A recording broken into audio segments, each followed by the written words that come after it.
Hello વિદ્યાર્થી મિત્રો, ધોરણ 12 કોમર્સ, વિષય અર્થશાસ્ત્ર અને પ્રકરણ 8 કૃષિ ક્ષેત્ર એટલે કે ખેતી ક્ષેત્ર. અને ગઈકાલે આપણે કૃષિ ક્ષેત્રનું મહત્વ કે ખેતી ક્ષેત્ર કઈ રીતે આપણને ઉપયોગી બને છે, એ ભારતીય અર્થતંત્ર માટે જીવાદોરી સમાન હોય, ભારતીય અર્થતંત્ર માટે કરોડરજ્જુ સમાન હોય અને ભારત દેશને કૃષિ પ્રધાન દેશ તરીકે ઓળખવામાં આવતો હોય તો એ શા માટે? તો ઘણી બધી બાબતોને લીધે કૃષિ ક્ષેત્રનું મહત્વ આપણા દેશમાં રહ્યું છે, જેમાં ખાસ કરીને દેશમાં વિવિધ વસ્તુઓનું ઉત્પાદન હોય, દેશમાં રોજગારી હોય, આવક અને નિકાસ કમાણી, આ ચાર બાબતોમાં આપણું અર્થતંત્ર અને ભારત દેશ એ કૃષિ ક્ષેત્ર પર નિર્ભર રહ્યો છે. તેથી ભારત દેશને ખેતી પ્રધાન દેશ તરીકે ઓળખવામાં આવે છે. સાથે દેશના 68.8% લોકો એટલે કે 69% વસ્તી ગ્રામ્ય વિસ્તારમાં રહે છે અને મોટા ભાગની વસ્તી એ ખેતી ક્ષેત્ર પર નિર્ભર હોય છે. માટે ભારતમાં રોજગારીનો આધાર પણ કૃષિ ક્ષેત્ર છે. સાથે કૃષિ ક્ષેત્ર એ ઉદ્યોગ ક્ષેત્રને ચાલક બળ તરીકે કાચો માલ પૂરો પાડતું હોય. કૃષિ ક્ષેત્રની નિષ્ફળતા એ ઉદ્યોગ ક્ષેત્રને પણ નિષ્ફળતા અપાવે છે. અને કૃષિ ક્ષેત્ર અને ઉદ્યોગ ક્ષેત્રને સહાયક બનતું એવું ક્ષેત્ર એ સેવા ક્ષેત્ર એ પણ આ બંને ક્ષેત્રો પર આધારિત હોય. જો કૃષિ ક્ષેત્ર નિષ્ફળતા પામે તો અન્ય ક્ષેત્રો પણ નિષ્ફળ જાય છે. માટે કૃષિ ક્ષેત્ર એ દેશ માટે, દેશના અર્થતંત્ર માટે ખૂબ જ અગત્યનું રહ્યું છે. આપણે કૃષિ ક્ષેત્રની વર્તમાન સ્થિતિમાં જોયું કે દેશની અંદર આઝાદીના સમયગાળા પહેલા જોઈએ કે આઝાદી પછી જોઈએ, કૃષિ ક્ષેત્રનો ફાળો મહત્વ તો રહ્યું જ છે, પણ તેનો ફાળો દેશની રાષ્ટ્રીય આવક, રોજગારી, નિકાસ કમાણીમાં સતત ઘટતો રહ્યો છે. ગઈકાલે આપણે જોઈ ગયા હતા કે આઝાદી સમયે એટલે કે આઝાદી બાદનો જે સમયગાળો હતો, એટલે કે 1951 નો સમયગાળો ગણીએ કે જ્યારે આયોજનની શરૂઆત થઈ, ત્યારે દેશની રાષ્ટ્રીય આવકમાં 53.1% ફાળો કૃષિ ક્ષેત્રનો હતો, જેનું પ્રમાણ ઘટતા 48.7, 42.3, 36.1, 29.6, 22.3 અને છેલ્લે 13.9 એટલે કે રાષ્ટ્રીય આવકમાં કૃષિ ક્ષેત્રનો ફાળો 14%ની આસપાસ રહ્યો. તેના પરિણામે દેશની રોજગારીમાં પણ કૃષિ ક્ષેત્રનું મહત્વ ઘટ્યું, તેનો ફાળો ઘટે છે. અને આઝાદી સમયે જે દેશના 72% લોકો કૃષિ ક્ષેત્ર પર નિર્ભર હતા, તે આજે ઘટીને 58% અને ત્યારબાદ 49% 2014-15 વર્ષમાં ગણીએ તો કૃષિ ક્ષેત્રમાં રોજગારી મેળવતા લોકોનું પ્રમાણ 49%. પરંતુ વિદ્યાર્થી મિત્રો, 49% વસ્તી જો કૃષિ ક્ષેત્ર પર આધારિત રહીને રોજગારી પ્રાપ્ત કરતી હોય તો આજે પણ દેશની અડધી વસ્તી કૃષિ ક્ષેત્ર પર નિર્ભર છે એવું કહી શકાય. એટલે કે આજે પણ રોજગારીની રીતે કૃષિ ક્ષેત્ર મહત્વનું છે જ. ત્રીજી બાબત આપણે જોઈ ગયા હતા કે નિકાસ કમાણીમાં ફાળો. ઘણી બધી વસ્તુઓ એવી હોય કે જે દેશમાં ઉત્પાદન ન થતું હોય અથવા વસ્તુઓનું ઓછું ઉત્પાદન થતું હોય, તો આ વસ્તુઓની આયાત કરવાની જરૂરિયાત ઊભી થાય અને આયાત કરવા માટે વિદેશી હૂંડિયામણની જરૂરિયાત ઊભી થતી હોય. તો આ વિદેશી હૂંડિયામણ આપણે કઈ રીતે પ્રાપ્ત કરી શકીએ? આપણે કૃષિ ક્ષેત્રની નિકાસ દ્વારા, કૃષિ ક્ષેત્રની પેદાશોની નિકાસ દ્વારા, જેમાં ખાસ કરીને ચા, મરી મસાલા અને ફળો, જેની નિકાસ કરીને આપણે વિદેશી હૂંડિયામણ પ્રાપ્ત કરીએ છીએ. એટલે કે આ પેદાશોની નિકાસ એ આપણને વિદેશી હૂંડિયામણ કમાઈ આપે છે અને તેના દ્વારા આપણે આપણી જરૂરિયાતની વસ્તુઓ કે જે આયાત કરવી પડે એમ છે તેવી વસ્તુઓની આયાત કરવા માટે આ હૂંડિયામણને ઉપયોગમાં લઈ શકીએ છીએ. આમ નિકાસની દ્રષ્ટિએ પણ આપણા દેશની અંદર કૃષિ ક્ષેત્ર મહત્વનું રહ્યું છે. વિદ્યાર્થી મિત્રો, હવેનો જે ટોપિક છે તે જીવન ધોરણ. દેશના લોકોના જીવન ધોરણનો આધાર પણ કૃષિ ક્ષેત્ર રહ્યું છે. તો કઈ રીતે આપણને તે જુદી જુદી વસ્તુઓ પૂરી પાડે છે તેમની સમજ આપણે મેળવવાની છે. અને ત્યારબાદ ઉત્પાદકતામાં કઈ રીતે વધારો થયો છે તે અંગેની પણ સમજ મેળવીએ. તો જીવન ધોરણ.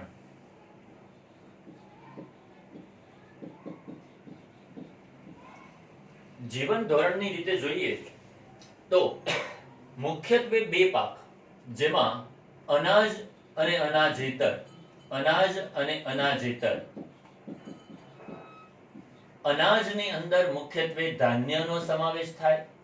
વિદ્યાર્થી મિત્રો, આ ખાસ બાબતો તમે લખતા જજો. અનાજ મુખ્ય બે પાકો છે, જેમાં અનાજ અને અનાજેતર. અનાજની અંદર ધાન્ય પાકોનો સમાવેશ થાય અને ધાન્યતર પાકોનો સમાવેશ થાય. તો અનાજની અંદર મુખ્ય ધાન્ય એટલે કે ઘઉં, ચોખા, બાજરી, જુવાર અને મકાઈનો સમાવેશ થાય. એટલે કે આ બરછટ અનાજનો સમાવેશ એ અનાજ પાકોની અંદર, ધાન્ય પાકોની અંદર થતો હોય, જ્યારે તેની સાથે કઠોળનો પણ ઉત્પાદન થતું હોય. તો આ દરેક ધાન્ય અને ધાન્યતર પાક એ લોકોના ખોરાક માટે ખૂબ જ અગત્યના હોય. આમ તે જીવન જીવવા માટેનો મુખ્ય બાબત એટલે કે ખોરાક પણ કૃષિ ક્ષેત્ર દ્વારા આપણને મળી રહે છે. સાથે અનાજેતર પાકો એટલે કે રોકડિયા પાકો. અને આ રોકડિયા પાક કોને કહેવાય તો તે અંગેની વ્યાખ્યા આપણને પારિભાષિક શબ્દોમાં પણ આપેલી છે. તો રોકડિયા પાકો એટલે કયા પાકો? તો જે પાકનો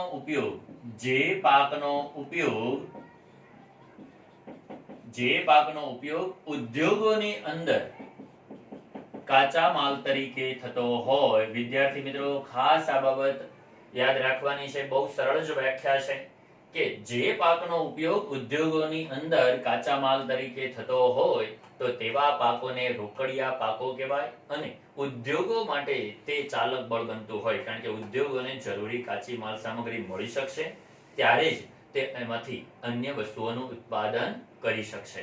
તો રોકડિયા પાકો કે જે અનાજેતર પાકો છે અને જે પાકનો ઉપયોગ ઉદ્યોગોની અંદર કાચા માલ તરીકે થતો હોય તેને આપણે રોકડિયા પાકો તરીકે ઓળખીએ છીએ.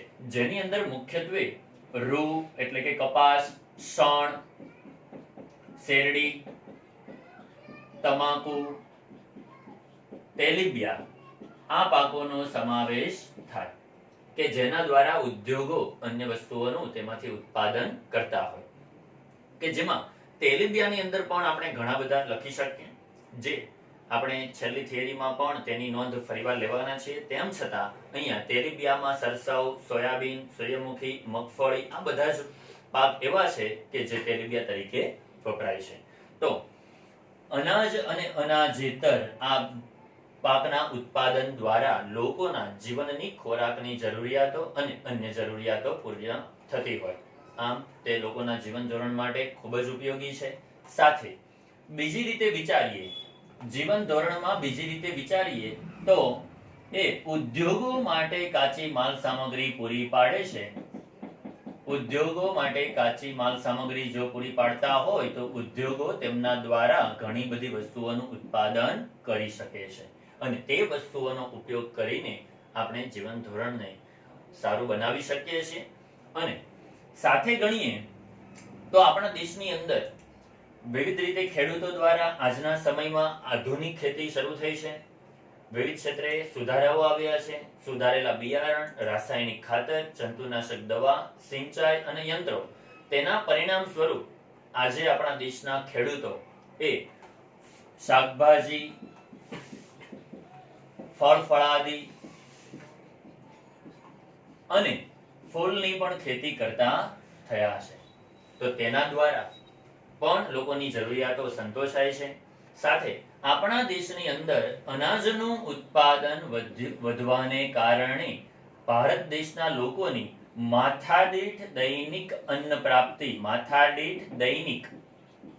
પ્રાપ્તિ તેમાં પણ વધારો થયો છે. વિદ્યાર્થી મિત્રો, માથાદીઠ દૈનિક અન્ન પ્રાપ્તિ એટલે કે દરેક વ્યક્તિને રોજના માટે દૈનિક, જેમ આપણે ગરીબી રેખાની અંદર માસિક ખર્ચની વાત હતી 816 અને 1000, જેવી રીતે ગરીબી રેખાને આપણે યાદ રાખતા હતા કે 2400 કેલરી દિવસનો ખોરાક મળવો જોઈએ ગ્રામ્ય વિસ્તારમાં, જ્યારે શહેરી વિસ્તારના દરેક લોકોને એ દિવસનો 2100 કેલરી જેટલો ખોરાક મળવો જોઈએ. તો એ દૈનિક કેલરી હતી. તેવી રીતે અહીંયા દૈનિક માથાદીઠ અન્ન પ્રાપ્તિ છે, એટલે કે દરેક વ્યક્તિના ભાગમાં આવતું અનાજ છે. તો આપણા દેશની અંદર જોઈએ તો 1951ના વર્ષ દરમિયાન દરેક વ્યક્તિના ભાગમાં આવતું અનાજ એ 395 ગ્રામ હતું, જેનું પ્રમાણ આજે વધીને 2013માં એ 511 ગ્રામ થવા પામ્યું છે. એટલે કે દરેક વ્યક્તિના હિસ્સામાં આવતું અનાજ પણ વધવા પામ્યું છે. તો વિદ્યાર્થી મિત્રો, જીવન ધોરણની દ્રષ્ટિએ ગણીએ તો એ ભારતની અંદર ખેતી ક્ષેત્રનો વિકાસ થયો છે. ભલે તેમનો હિસ્સો ઘટવા પામ્યો હોય, પરંતુ દેશની અંદર અનાજનું ઉત્પાદન વધ્યું છે. તેના પરિણામે દરેક વ્યક્તિના ભાગમાં આવતું અનાજ પણ વધ્યું છે. એટલે કે માથાદીઠ દૈનિક અન્ન પ્રાપ્તિમાં વધારો થવા પામ્યો છે.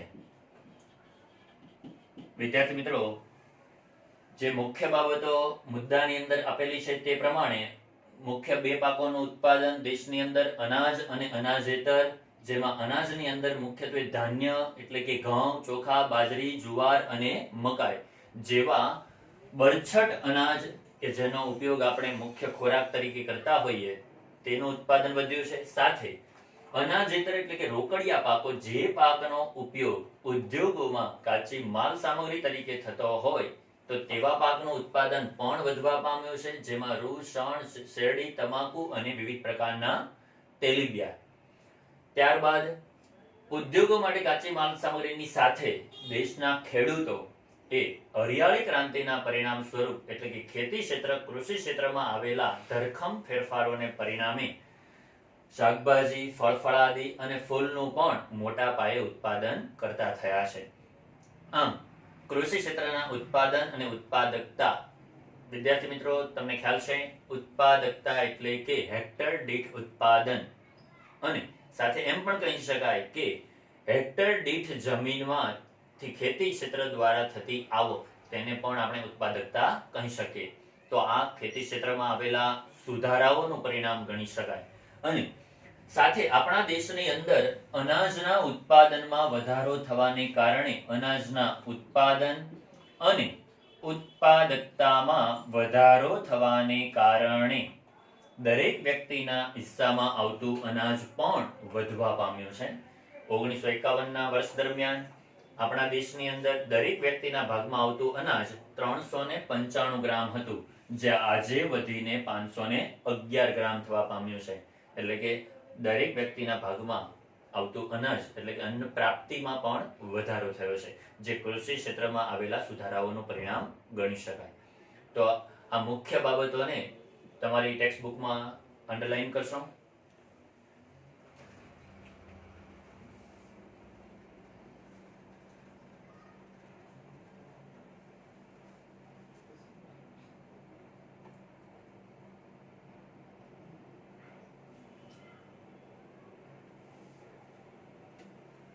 વ્યવસ્થિત રીતે લખવું હોય તો એનો સ્ક્રીનશોટ પણ પાડી શકો તમે.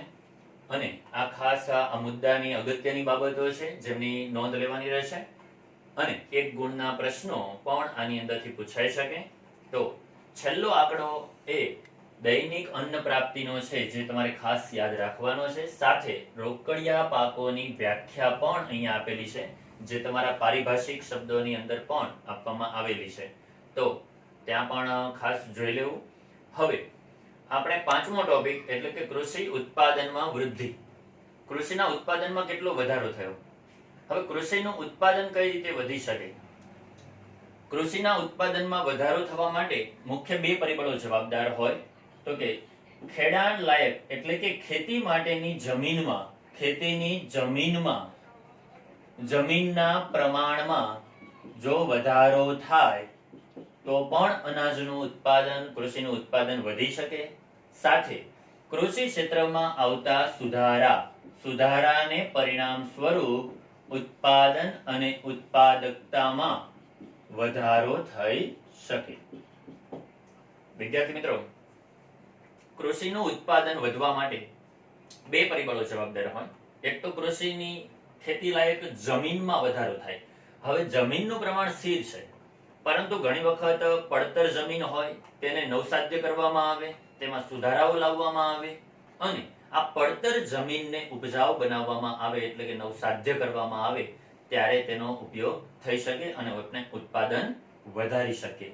પણ બીજી રીતે 1966 ના વર્ષ દરમિયાન જે આધુનિક ખેતીનો જન્મ થયો એટલે કે હરિયાળી ક્રાંતિ જે આવી તેમાં મુખ્ય 5 સુધારાઓ જે ફરીવાર આપણને ખ્યાલ જ છે તેમ છતાં પણ ખૂબ અગત્યનો એ મુદ્દો હોય સુધારેલા બિયારણો મુખ્ય 5 સુધારાઓને ગણીએ ટેકનોલોજીકલ સુધારા અને હરિયાળી ક્રાંતિના સુધારા એ બંનેમાં ફરક એટલો છે કે હરિયાળી ક્રાંતિના સુધારાઓ મુખ્ય 5 ગણવાના રહેશે જેમાં સુધારેલ બિયારણ રાસાયણિક ખાતર જંતુનાશક દવા સિંચાઈ અને યંત્રો આ 5 સુધારાઓને પરિણામે કૃષિના ઉત્પાદન અને ઉત્પાદકતામાં અભૂતપૂર્વ વધારો થયો એટલે કે પહેલા ક્યારેય પણ વધારો નહોતો થયો તેટલો વધારો થવા પામ્યો તો એ ઉત્પાદકતામાં વધારો લાવવા માટે એટલે કે હેક્ટર દીઠ ઉત્પાદન જો વધે પહેલા જેટલી જમીન હતી એક હેક્ટર એટલે કે 10,000 સ્ક્વેર મીટર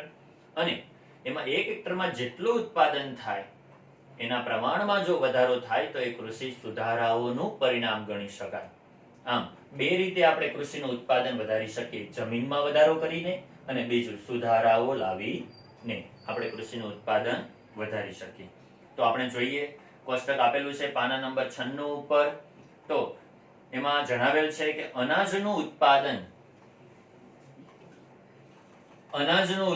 ગણીએ તો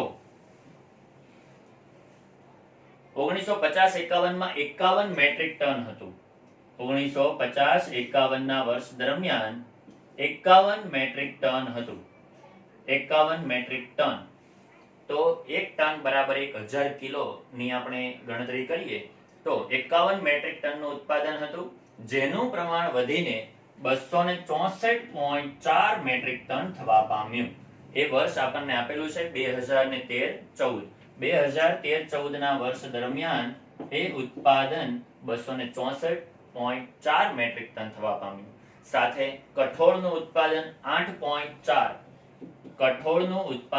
8.4 મેટ્રિક ટન હતું જે વધીને 19.6 મેટ્રિક ટન થવા પામ્યું એટલે કે અનાજ પાકોના એટલે કે ધાન્ય પાકોના સાથે ધાન્યતર પાકોના ઉત્પાદનમાં પણ શું થયો છે વધારો સાથે રોકડિયા પાક તરીકે જેને મુખ્ય ગણવામાં આવે તેવો પાક એટલે કે શેરડી અને શેરડીનું ઉત્પાદન 69 મેટ્રિક ટન થી વધીને 348 મેટ્રિક ટન થવા પામ્યું છે એટલે કે એમાં પણ ધરખમ વધારો થયો છે સાથે તેલીબિયા કે જેની અંદર મેં વાત કરી તેમ તેલીબિયાની અંદર સરસવ સોયાબીન મગફળી તલ અને સૂર્યમુખી સહિત એરંડો સહિતનો સમાવેશ થતો હોય કે જેનો આપણે તેલીબિયા તરીકે ઉપયોગ કરીએ છીએ અને આ તેલીબિયાના ઉત્પાદનમાં 5.1 થી વધીને 32.4 તેલીબિયાનું ઉત્પાદન એ 5.1 થી વધીને 5.1 મેટ્રિક ટન થી વધીને 32.4 મેટ્રિક ટન થવા પામ્યું છે સાથે કપાસનું ઉત્પાદન આપણને ગાંસડીમાં આપેલું છે મેટ્રિક બેલ ની અંદર ગાંસડીની અંદર કે જેનું 2.1 થી વધીને 36.5 ઉત્પાદન વધવા પામ્યું છે એટલે કપાસનું ઉત્પાદન વધવા પામ્યું છે તો એમ કહી શકાય કે આ વધારો જે છે જેમાં ગણી શકાય કે અનાજનું ઉત્પાદન એ 5 થી 5.5 ગણો 6 ગણો વધારો થયો છે સાથે કઠોળના ઉત્પાદનમાં એ 2.5 ગણો વધારો થવા પામ્યો છે જ્યારે શેરડીનું ઉત્પાદન ગણીએ તો 5 ગણો વધારો થયો છે અને તેલીબિયાના ઉત્પાદનમાં એ 6 થી 7 ગણો વધારો થયો છે એટલે કે ઉત્પાદન અને ઉત્પાદકતા વધી છે તો તેના પરિણામ તેનું કારણ ગણી શકાય કે જમીનનું પ્રમાણ પણ વધ્યું હશે સાથે ઉત્પાદકતામાં પણ વધારો થયો હશે તો નીચે સંપૂર્ણ કોષ્ટક નીચે સમજાવવામાં આવેલું છે જે મેં અહીં વાત કરી તે પ્રમાણે કેટલા ગણો વધારો થયો છે તેની વાત અને છેલ્લે આપણને છેલ્લી બે લીટીઓની અંદર શા માટે ઉત્પાદન વધ્યું તેના કારણો પણ આપણને આપવામાં આવેલા છે તો ખાસ એ બાબતને નોંધમાં લેવી અને અંડરલાઈન કરવી કે કૃષિનું ઉત્પાદન મુખ્યત્વે કયા બે કારણોસર વધતું હોય તો ખાસ એ ફકરો તમે કમ્પ્લીટ રેડી કરો અને છેલ્લી લીટીમાં અંડરલાઈન કરશો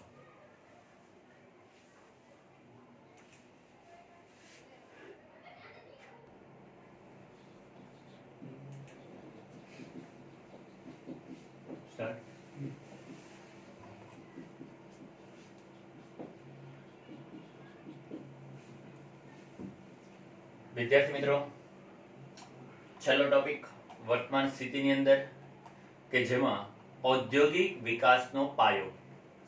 હવે ઉદ્યોગો માટે કઈ રીતે ખેતી ક્ષેત્ર એ મહત્વનું હોય, જે આપણે કૃષિના મહત્વની અંદર એટલે કે કાલના લેક્ચરની અંદર આપણે જોઈ ગયા છે કે ખેતી ક્ષેત્ર એ ઔદ્યોગિક દ્રષ્ટિએ કઈ રીતે અગત્યનું છે. સૌપ્રથમ તો ગણીએ તો ઔદ્યોગિક વિકાસનો પાયો એ કૃષિ ક્ષેત્ર છે. એટલે કે કૃષિ ક્ષેત્ર જે વસ્તુઓનું ઉત્પાદન કરે છે, એટલે કે કાચા માલ સ્વરૂપે જે વસ્તુઓ કૃષિ ક્ષેત્રની અંદર તૈયાર થાય છે, તે કાચી માલ સામગ્રી દ્વારા જ ઉદ્યોગો વિવિધ વસ્તુઓનું ઉત્પાદન કરે છે. એટલે કે ઉદ્યોગો દ્વારા ચીજ વસ્તુઓનું ઉત્પાદન થતું હોય. આમ ઉદ્યોગોને વસ્તુ બનાવવા માટે આ કાચા માલની જરૂરિયાત એ પૂરી પાડતું ક્ષેત્ર એટલે કે કૃષિ ક્ષેત્ર. જરૂરિયાત પૂરી પાડતું ક્ષેત્ર એટલે કે કૃષિ ક્ષેત્ર. તો બીજી રીતે એ ઉદ્યોગો દ્વારા જે પણ ચીજ વસ્તુ બને છે તેનું સૌથી મોટું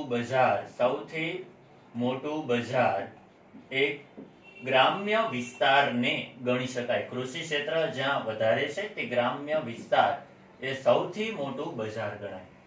કારણ કે આપણે અગાઉ ટોપિકમાં જોઈ ગયા છીએ કે દેશની 69% એટલે કે 68.8% વસ્તી એટલે કે 69% વસ્તી ગ્રામ્ય વિસ્તારમાં રહે છે અને ખેતી ક્ષેત્ર પર નભે છે.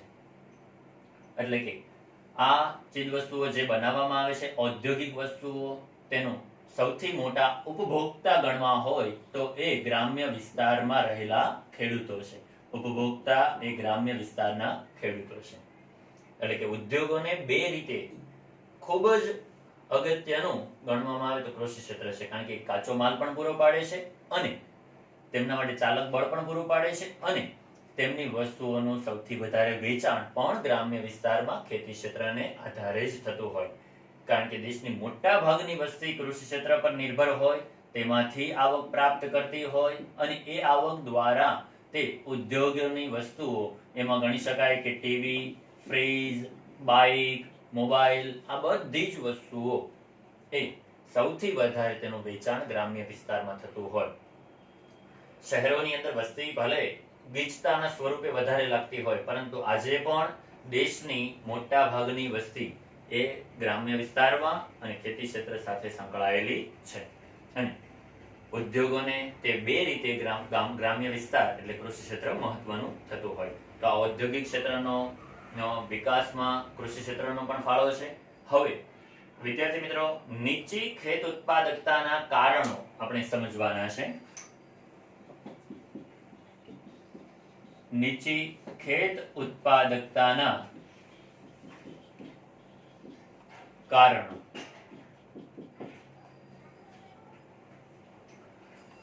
ભારતમાં કૃષિ ક્ષેત્રનું ઉત્પાદન શા માટે ઓછું રહે છે? તો તે માટેના કારણો વિદ્યાર્થી મિત્રો, ખાસ અહીં એક બાબતની નોંધ લેવી કે કૃષિ ઉત્પાદકતાના નીચી ખેત ઉત્પાદકતાના જે કારણો છે, એટલે કૃષિનું ઉત્પાદન જે ઓછું થાય છે, તે ખરેખર ગણીએ તો કૃષિનું ઉત્પાદન વધવા પામ્યું છે. તેમ છતાં પણ કૃષિ ક્ષેત્રનો જે હિસ્સો ઘટે છે, તેમાંથી લોકો ગ્રામ્ય વિસ્તારમાંથી શહેરી વિસ્તારમાં આવતા થાય છે. તો આ કઈ એવી બાબતો છે કે જેના કારણે હજી પણ આપણે કૃષિની અંદર સુધારો લાવી શક્યા નથી. હરિયાળી ક્રાંતિ 1966માં આવી, પરંતુ તેનો લાભ અમુક રાજ્યોને જ પ્રાપ્ત થયો છે, જેમાં ખાસ કરી અને પંજાબ અને હરિયાણા કે જેમને હરિયાળી ક્રાંતિનો આધુનિક ખેતીનો લાભ મળ્યો છે. જ્યારે હજી પણ ભારતના મોટા ભાગના વિસ્તારોમાં હરિયાળી ક્રાંતિ આવી નથી, તેના સુધારાઓ પહોંચ્યા નથી અને ગ્રામ્ય વિસ્તારમાં બેકારી અને ગરીબીનું પ્રમાણ વધારે છે. તો આ હરિયાળી ક્રાંતિના લાભ જો બધી જગ્યાએ પહોંચી જાય, એટલે કે હરિયાળી ક્રાંતિ જો સાર્વત્રિક રીતે અમલમાં આવે, બધા જ રાજ્યોમાં તેનો અમલ થાય, બધા જ રાજ્યના ખેડૂતો એ સુધારાઓનો લાભ લઈ શકે, તો કૃષિનું ઉત્પાદન હજી પણ વધારી શકાય તેમ છે. અગાઉના ટોપિકમાં આપણે જોઈ ગયા કે ઉત્પાદન વધવા પામ્યું છે, પરંતુ તેના કરતા પણ વધારે ઉત્પાદન આપણે કરી શકીએ એમ છે અને તે માટે સુધારાઓ લાવવા આવશ્યક છે. તો આપણે પહેલા એ તપાસવાનું છે કે કૃષિની અંદર ઉત્પાદકતા શા માટે હજી પણ નીચી રહે છે, એટલે કે ઓછું ઉત્પાદન થાય છે, ઉત્પાદકતા ઓછી રહે છે, તો તેના કારણો આપણે તપાસવાના છે. તો આપણી પાસે તમને ખ્યાલ જ છે કૃષિને સંલગ્ન પણ ઘણી બધી પ્રવૃત્તિઓ છે, જેની ગઈકાલે આપણે ચર્ચા કરી હતી. કૃષિ સંલગ્ન પ્રવૃત્તિઓમાં પશુપાલન, ડેરી ઉદ્યોગ, મત્સ્ય ઉદ્યોગ, મરઘા બતકા ઉછેર અને મધમાખી ઉછેરની સાથે જંગલની પ્રવૃત્તિઓનો સમાવેશ થાય. ગઈકાલે તમે ચોપડીની અંદર પણ આ બાબતની નોંધ કરેલી છે કે પ્રાથમિક ક્ષેત્રમાં ખેતી સિવાયની બીજી અન્ય કઈ, એટલે કે કૃષિ સંલગ્ન બીજી કઈ પ્રવૃત્તિઓ પ્રાથમિક ક્ષેત્રમાં આવે છે તેની નોંધ તમે કરેલી જ છે. તો ગ્રામ્ય વિસ્તારમાં ખેત ઉત્પાદકતા નીચી રહેવાના કારણો. વિદ્યાર્થી મિત્રો, એક બાબત ખાસ અહીં શબ્દનો ઉપયોગ વારંવાર થતો હોય એ તમારે બાબતને નોંધમાં લેવાની છે કે ખેત ઉત્પાદકતા એટલે કે હેક્ટર દીઠ ઉત્પાદન અથવા હેક્ટર દીઠ ઉત્પાદન દ્વારા થતી આવક, કે જેને આપણે ખેત ઉત્પાદકતા કહીએ છીએ. તો તેમાં વધારો લાવવા માટે સુધારાઓ જરૂરી છે, જે સુધારાઓ આપણા દેશમાં દરેક રાજ્યની અંદર અને ખેતીમાં આવ્યા નથી, તેના કારણે ઉત્પાદકતા નીચી રહી છે. તો નીચી ખેત ઉત્પાદકતાના મુખ્ય 3 કારણો ગણી શકાય, 3 પરિબળો ગણી શકાય, કે જેની અંદર સંસ્થાકીય, ટેકનોલોજીકલ અને અન્ય પરિબળો. તો સૌપ્રથમ સંસ્થાકીય પરિબળો. સંસ્થાકીય પરિબળો, બીજું ટેકનોલોજીકલ પરિબળો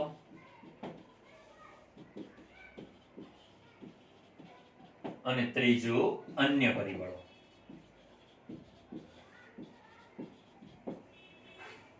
વિદ્યાર્થી મિત્રો, નીચી ખેત ઉત્પાદકતાના 3 કારણો એ જ આપણા માટે ખેત ઉત્પાદકતા વધારવાના ઉપાયો બનવાના છે.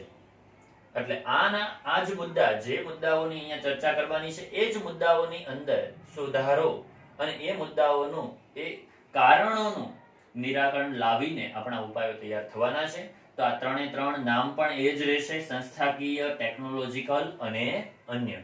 તે માટે ખાસ જો ખેત ઉત્પાદકતાના કારણોની સમજ હશે તો ઉપાયોને સમજવામાં સરળતા રહેશે. તો 3 કારણો છે, સંસ્થાકીય, ટેકનોલોજીકલ અને અન્ય. જેમાં સૌથી વધુ અગત્યના એ ટેકનોલોજીકલ સુધારાઓ, ટેકનોલોજીકલ પરિબળો અને ટેકનોલોજીકલ સુધારાઓ રહેવાના છે. તો સૌપ્રથમ સંસ્થાકીય પરિબળો. હવે સંસ્થાકીય પરિબળો કોને કહેવાય? તો એની પણ વ્યાખ્યા બને છે, જે તમને જમણા પેજ પર વ્યાખ્યા આપવામાં આવેલી છે કે શરૂઆતમાં સંસ્થાકીય પરિબળો કે ભારતના ખેડૂતો સંસ્થાકીય માળખામાં રહીને ખેતી કરે છે. ભારતના ખેડૂતો સંસ્થાકીય પરિબળો, ભારતના ખેડૂતો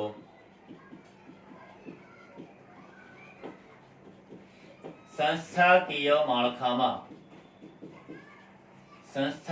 માળખામાં રહીને ખેતી કરે છે.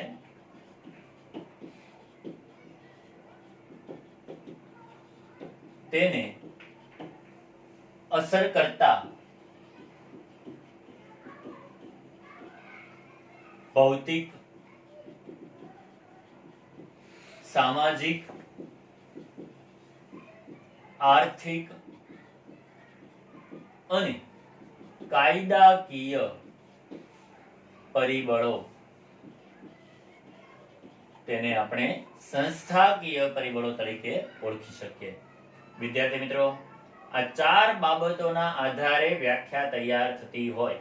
ભારતના ખેડૂતો સંસ્થાકીય માળખામાં રહીને ખેતી કરે છે, તેને અસર કરતા, એટલે કે તે પરિબળોમાં કયા પરિબળો, સંસ્થાકીય બાબતો એવી કઈ છે કે જેના દ્વારા ખેતીના ઉત્પાદકતા વધારવામાં અવરોધ ઊભા થતા હોય અને કૃષિનું ઉત્પાદન નક્કી કર્યા મુજબ લાવી શકાતું નથી. તો સૌપ્રથમ ભૌતિક દ્રષ્ટિએ વિચારીએ તો હજી પણ આપણા દેશની અંદર ટેકનોલોજી આવી નથી.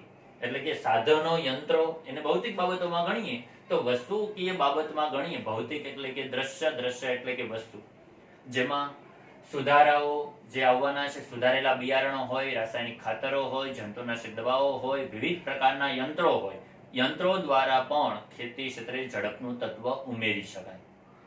જે આપણે ટેકનોલોજીકલ સુધારાઓની અંદર પણ તેની બાબત આવશે, ત્યારે આપણે ખાસ એને વિશેષ રીતે જોઈશું.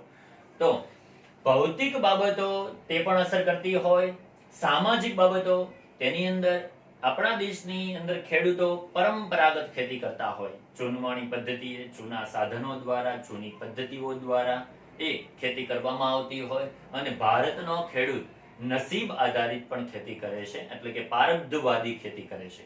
ઈશ્વરના ભરોસે તે ખેતી કરે છે અને ઈશ્વરે આપેલું અભાવપણું તે સ્વીકારી લે છે અને પોતાનું જીવન નિર્વાહ થાય તેટલું ઉત્પાદન થઈ જાય તેમાં જ તે સંતોષ માની લે છે.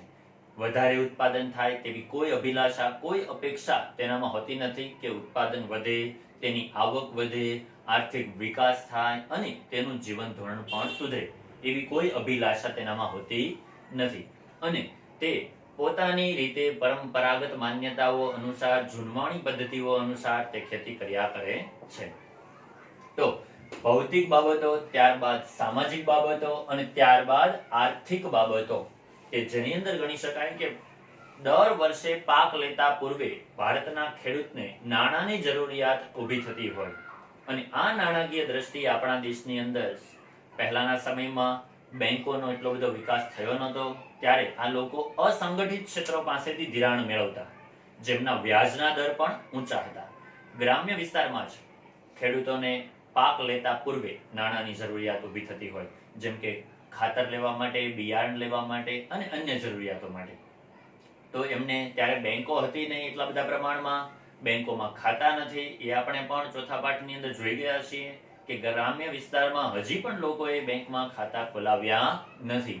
અને જો આ લોકોને કૃષિની જરૂરિયાતો માટે ધિરાણની આવશ્યકતા હોય તો તેમને બેંકમાં ખાતું ન હોવાને કારણે નીચા વ્યાજના દરે ધિરાણ મળતું નથી. તેના બદલે આ લોકોએ ગ્રામ્ય વિસ્તારની અંદર શાહુકારો, વેપારીઓ, શરાફો, જમીનદારો એમની પાસેથી ધિરાણ લેવા માટે જવું પડે છે, જેમના વ્યાજના દર ખૂબ જ ઊંચા હોય છે અને તેમના દ્વારા ખેડૂતોનું શોષણ કરવામાં આવે છે. તો આર્થિક રીતે પણ ખેડૂતો સુધારો લાવવા માંગતા હોય તો પણ લાવી શકતા નથી, કારણ કે તેમની પાસે નાણાકીય પીઠબળ હોતું નથી. અને ત્યારબાદ જોઈએ તો ઘણી એવી કાયદાકીય બાબતો કે જેમાં ઘણા ખેડૂતોની પાસે જમીન છે નહીં, તેમને યોગ્ય હક મળતો નથી, તેઓ દ્વારા જ કૃષિની અંદર મહેનત કરવામાં આવે છે, પરંતુ તેમને મોટો ભાગ આજે પણ ગણોત સ્વરૂપે, ભાડા સ્વરૂપે, સાંઠ સ્વરૂપે તેમના જમીનદારોને કે જમીનના માલિકોને ચૂકવી દેવો પડે છે. જેના કારણે જે ખેત મજૂર છે તેમને કૃષિના ઉત્પાદન અને ઉત્પાદકતા વધારવામાં કોઈ રસ રહેતો નથી. તો સંસ્થાકીય પરિબળો કોને કહીએ તો કે ભારતના ખેડૂતો સંસ્થાકીય માળખામાં રહીને ખેતી કરે છે. તો સંસ્થાકીય માળખામાં કોનો સમાવેશ થાય તો કે ભૌતિક બાબતો, સામાજિક, આર્થિક અને કાયદાકીય બાબતો કે જે કૃષિના ઉત્પાદન ઉત્પાદકતામાં અસર કરતા હોય.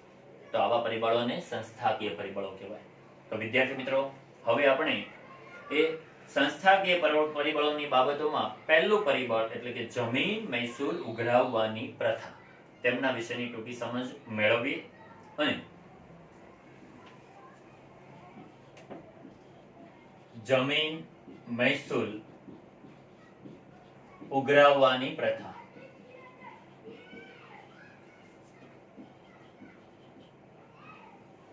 વિદ્યાર્થી મિત્રો, જમણા પેજ ઉપર ઉપરની તરફ પ્રથમ ફકરાની અંદર જે પ્રથમ બે લીટીઓ છે તેમની અંદર વ્યાખ્યા આપવામાં આવેલી છે, જેમાંના મુખ્ય 4 શબ્દો તમારે ખાસ ધ્યાનમાં રાખવાના છે, કારણ કે વ્યાખ્યાની અંદર તે જ મુખ્ય બાબત છે આર્થિક, સામાજિક, ભૌતિક અને કાયદાકીય બાબતો, જે કૃષિ ક્ષેત્રે સુધારો લાવવા માટે પણ તેની અંદર ફેરફાર કરવો જરૂરી છે, કારણ કે તે જ પરિબળો એ કૃષિના ઉત્પાદનમાં અવરોધરૂપ બને છે. તો જોઈએ જમીન મહેસૂલ ઉઘરાવવાની પ્રથા. વિદ્યાર્થી મિત્રો, ખાસ આ મુદ્દાને ધ્યાનમાં લેવો અને આ મુદ્દામાં જ એટલે કે આ બધી પ્રથાઓમાં ચેન્જ લાવવાથી પણ એટલે કે ફેરફાર લાવવાથી પણ આપણે કૃષિનું ઉત્પાદન વધારી શકીએ તેમ છે. તો જમીન મહેસૂલ ઉઘરાવવા માટે ભારત દેશમાં કઈ કઈ પ્રથાઓ હતી, જેમાં મુખ્યત્વે મહેસૂલ ઉઘરાવવા માટે જમીનદારી પ્રથા, મહાલવારી પ્રથા અને રૈયતવારી પ્રથા, અલગ અલગ વિસ્તારોની અંદર અલગ અલગ પ્રથાઓ હતી, પણ આ બધી જ પ્રથાઓની માત્ર પદ્ધતિ અલગ હતી. મુખ્ય ઉદ્દેશ તેમનો જમીન મહેસૂલ ઉઘરાવવાનો હતો, કે જે પહેલાના સમયમાં રાજાઓ દ્વારા ઉઘરાવવામાં આવતું, જમીનદારો દ્વારા ઉઘરાવવામાં આવતું, અને ત્યારબાદ અંગ્રેજો દ્વારા આ મહેસૂલ ઉઘરાવવાની પ્રથાઓ ચાલી. વિદ્યાર્થી મિત્રો, ખૂબ અગત્યનું એવું એક મૂવી ગણી શકાય લગાન, કે જેમાં પણ મહેસૂલની જ વાત કરવામાં આવી છે, અને તે મુખ્ય બાબતને ધ્યાનમાં લઈને આખી મૂવી તૈયાર કરવામાં આવી. લગાન પિક્ચરની અંદર પણ ખેડૂતોને કોઈ પણ અગવડતા હોય તો પણ અંગ્રેજો દ્વારા કોઈ મદદ કરવામાં આવતી નહોતી. ગમે તેટલા વર્ષ કદાચ દુષ્કાળ પડશે, અનાજનું ઉત્પાદન નહીં થાય, કૃષિનું ઉત્પાદન નિષ્ફળ જાય, તેમ છતાં પણ આ ખેડૂતોએ અંગ્રેજોને મહેસૂલ ચૂકવવું પડતું હતું. અને તેમને ખેડૂતોને ગણીએ તો અંગ્રેજો દ્વારા કોઈ આર્થિક મદદ પણ કરવામાં આવતી નહોતી. તો એ પણ એક ખેડૂતો માટે એક નુકસાનકારક, એક શોષણકારી પ્રથા ગણી શકાય. ખેડૂતોએ ઉત્પાદન કરવાનું, મહેનત ખેડૂતો દ્વારા કરવામાં આવે છે, ખેડૂત દ્વારા મહેનત કરવામાં આવે અને મહેનત કરીને પાક પકવવામાં આવે, પરંતુ આ પાકનો મોટો ભાગ તેમણે મહેસૂલ સ્વરૂપે અંગ્રેજોને ચૂકવી દેવો પડતો. અંગ્રેજોને અને જમીનદારોને ચૂકવવો પડતો. વિદ્યાર્થી મિત્રો, ખેડૂતો દ્વારા મહેનત કરવામાં આવે અને મહેનત કરીને જે પાક પકવવામાં આવે તે પાકનો મોટો હિસ્સો એ અંગ્રેજોને મહેસૂલ સ્વરૂપે ચૂકવવામાં આવે, જમીનદારોને મહેસૂલ સ્વરૂપે ચૂકવવામાં આવે. અને આ લોકોને માટે માત્ર જીવન નિર્વાહ ચાલે ને એટલું જ અનાજ વધતું, એટલે કે માણ જીવન ચાલે તેટલું, ગુજરાન ચાલે તેટલું જ તેમના ભાગમાં આવતું. વિદ્યાર્થી મિત્રો, જે જમીનદારો છે, જેમની પાસે ખૂબ વધારે જમીન છે, તે પ્રત્યક્ષ રીતે જમીન ખેડતા ન હોય. હાલમાં પણ એ પ્રથાઓ ચાલે છે. આમ ગણી શકાય કે વધતા ઓછા પ્રમાણમાં આપણા ગામડાઓમાં ઘણા ખેડૂતોની પાસે જમીન નથી, જે જમીન વિહોણા છે, જ્યારે ગામમાં જ ઘણા લોકો એવા છે કે જેમની પાસે ખૂબ વધારે જમીન હોય. જોકે આજે બધી એ પ્રથાઓમાં ચેન્જ આવ્યો છે અને ઘણો હિસ્સો એ ખેત મજૂરોને પણ મળતો થયો છે. પરંતુ પહેલાના સમયમાં જમીન વિહોણા લોકો, ખેડૂતો, ખેત મજૂરો એ જમીન ખેડતા અને એમાંનો મોટો હિસ્સો તેમણે અંગ્રેજો જમીનદારોને આપી દેવો પડતો. અને જે લોકો ખરેખર મહેનત કરે છે તેમના ભાગમાં ખૂબ ઓછો હિસ્સો આવતો. આમ ખેડૂતોનું શોષણ કરવામાં આવતું. હવે વિદ્યાર્થી મિત્રો, જો મહેનત કરવા છતાં પણ ખૂબ ઓછો હિસ્સો ભાગમાં આવતો હોય તો તેમણે કોઈ ખેત સુધારામાં રસ રહેતો નહીં. અને જેમની પાસે વધારે જમીન છે તે લોકોને પણ કોઈ રસ રહેતો નહીં. જમીનના માલિકો હોય કે ખેત મજૂરો હોય, બંનેમાંથી એક પણને પણ કૃષિના ઉત્પાદકતા વધે તે બાબતના સુધારાના પ્રયાસો કરતા નહોતા. કારણ કે જમીનના માલિકો કે અંગ્રેજોને તો બેઠી આવક હતી, મોટા ભાગનો હિસ્સો લઈ લેવાનો, ગમે તે ભોગે તેઓ પડાવી લેતા હિસ્સો. જ્યારે ખેડૂતો ગમે તેટલી મહેનત કરે તેમ છતાં જો એમના હિસ્સામાં ઓછી આવક આવતી હોય તો સુધારો લાવવાનો કોઈ મતલબ નથી. એટલે કે સુધારો લાવવા માટે તે લોકો દ્વારા કોઈ પ્રયત્ન થતા નહીં. માત્ર જીવન નિર્વાહ ચાલે એટલું તેના ભાગમાં આવે. આમ કૃષિનું ઉત્પાદન અને ઉત્પાદકતા વધારવામાં આપણને નિષ્ફળતા મળતી અને ખેત ઉત્પાદકતા નીચી રહેવા પામતી. આઝાદી પછી ઘણા બધા કાયદાઓ આવ્યા કે જેમાં જમીન માલિકીનો હક આપવામાં આવે. ખેડે તેની જમીન, જે જેટલી જમીન ખેડશે તેટલી જમીન એની ગણાશે. ચોક્કસ સાથ નિયમન એવો શબ્દ પણ છેલ્લે ઉપયોગમાં લેવામાં આવેલો છે. એટલે કે ચોક્કસ ભાડું આપવું જરૂરી બનશે, અમુક ચોક્કસ ભાગ ખેડૂતોને મળશે જ. અને ત્યારબાદ ખેડ હકની સલામતી, તેઓને અમુક વર્ષો સુધી જમીન ખેડવા માટે આપવામાં આવશે જ. ગમે ત્યારે તે જમીન તેમની પાસે લઈ લેવામાં આવશે. તો ખેડૂતોને એમની પાસે પોતાની જમીન તો ન જ હોય, બીજાની જમીન ખેડતા હોય અને એમાં પણ જો એમની જમીનને લઈ લેવામાં આવે તો આ લોકોની પાસે જીવન નિર્વાહ થાય તેટલું પણ વધશે નહીં.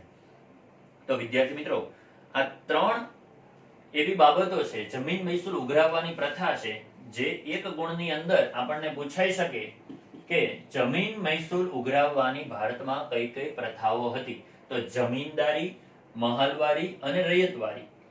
વિદ્યાર્થી મિત્રો, અલગ અલગ વિસ્તારોમાં અલગ અલગ ભાગ અને અલગ અલગ રીતે ઉઘરાવવામાં આવતી પદ્ધતિઓ છે. બધાનો ઉદ્દેશ તો એક જ છે કે એમાં મહેસૂલ આપવું પડે. એટલે કે ખેત મજૂરોએ જે મહેનત કરીને પાક પકવે છે તેને મોટો ભાગ એ જમીનદારો અંગ્રેજોને ચૂકવી દેવો પડે. તો બધામાં ખેડૂતોનું શોષણ થતું, તેથી ખેડૂતો કંઈ સુધારો લાવી શકતા નહોતા અને ખેત ઉત્પાદકતા નીચે રહેવા પામતી. આઝાદી પછી કહ્યું તેમ છેલ્લે આપેલું છે કે આઝાદી પૂર્વે અને આઝાદી પછી કે જેમાં ખેડે તેની જમીન, જે જેટલી જમીન ખેડશે તેટલી જમીન એની ગણાશે અને ખેડ હકની સલામતી, ચોક્કસ તેમને ભાગ મળે, ચોક્કસ ભાડું મળે, ચોક્કસ હિસ્સો તેમના ભાગમાં આવતો થાય તો આ લોકો સુધારો લાવી શકે. પરંતુ આ કાયદાઓ તો આવ્યા, પણ એ કાયદાઓ માત્ર કાગળ પર રહ્યા, તેનો અમલ ચોક્કસપણે થયો નથી અને જેથી ખેડૂતોનું શોષણ પણ અટકાવી શકાયું નથી અને કૃષિની ઉત્પાદકતા પણ નીચી રહેવા પામી છે. તો વિદ્યાર્થી મિત્રો, આ લેક્ચરમાં આપણે અહીંયા સુધી જોઈએ અને આ ફકરો તમારે કમ્પ્લીટલી રીડ કરવાનો રહેશે. જમીન મહેસૂલ ઉઘરાવવાની પ્રથા ઉપર 1 માર્કની વ્યાખ્યા બને છે સંસ્થાકીય પરિબળોની. જ્યારે આ જ 3 પરિબળો જે નીચી ખેત ઉત્પાદકતા માટે જવાબદાર છે એ જ આપણા માટે ખેત ઉત્પાદકતા વધારવાના ઉપાયો તરીકે આવવાના છે. તો ત્યારે પણ ફરીવાર તેની ચર્ચા પણ થશે. તો આજના લેક્ચરમાં આપણે જોઈ ગયા કે અનાજ પાકો કોને કહેવાય, રોકડિયા પાકો કોને કહેવાય, કાચી માલ સામગ્રી અને ઉદ્યોગો માટે કઈ રીતે તે ચાલક બળ બનતું હોય, ઉદ્યોગો માટે બે રીતે એ ઉદ્યોગોને ચાલક બળ સ્વરૂપે કૃષિ ક્ષેત્ર વસ્તુઓ પૂરી પાડે છે. સાથે આ સંસ્થાકીય પરિબળો અને જમીન મહેસૂલ ઉઘરાવવાની વાત તે આપણે જોઈ ગયા. હવે પછીની વાત એટલે કે ખેત ધિરાણ અંગેની આપણે ચર્ચા આવતા લેક્ચરમાં કરીશું. ત્યાં સુધી તમારે રીડ કરવાનું રહેશે અને આ મુદ્દા સુધીની અગત્યની બાબતો ખાસ રીડ કરવી જરૂરી છે.